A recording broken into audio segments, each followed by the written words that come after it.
พอสิมีคนหักปัญหาที่นั่นก็คือไปลงหักเขาสิเฮ็ดจังใดหัวใจสิแตกแล้วเฮาไปลงหักเขาจนสิล้มสิตายเกิดมาบ่รวยจังแม่นว่าสวยกะดอกหน้าตาบ่หล่อก็ขอให้มีเงินหลายพอสิมีแฟนควงแขนมาย่างเคียงกายเป็นหน้าอยากหายอยากนายเด้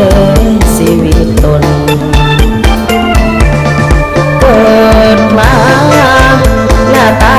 บ่งามบ่หล่อ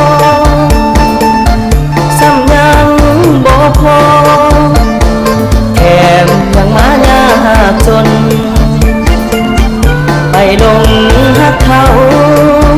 ผู้สาวเขาก็บ่สนย้อนเฮามันจนจึงต้องทำใจเกิดมาบ่รอมันท้อหัวใจคักอยากมีคน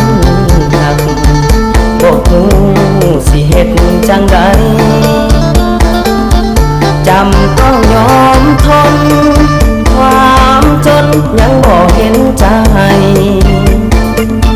สิมีสาวใดหักษาบ่หล่อบ่รวย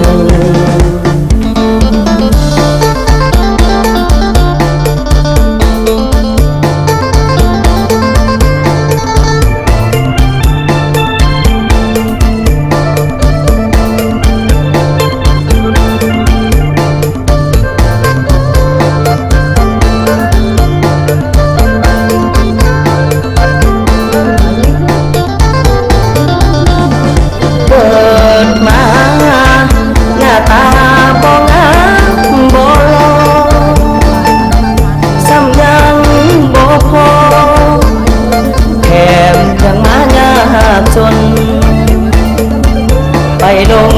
หักเขาผู้สาวเขาก็บ่สนย้อนเฮามันจนจึงต้องทำใจ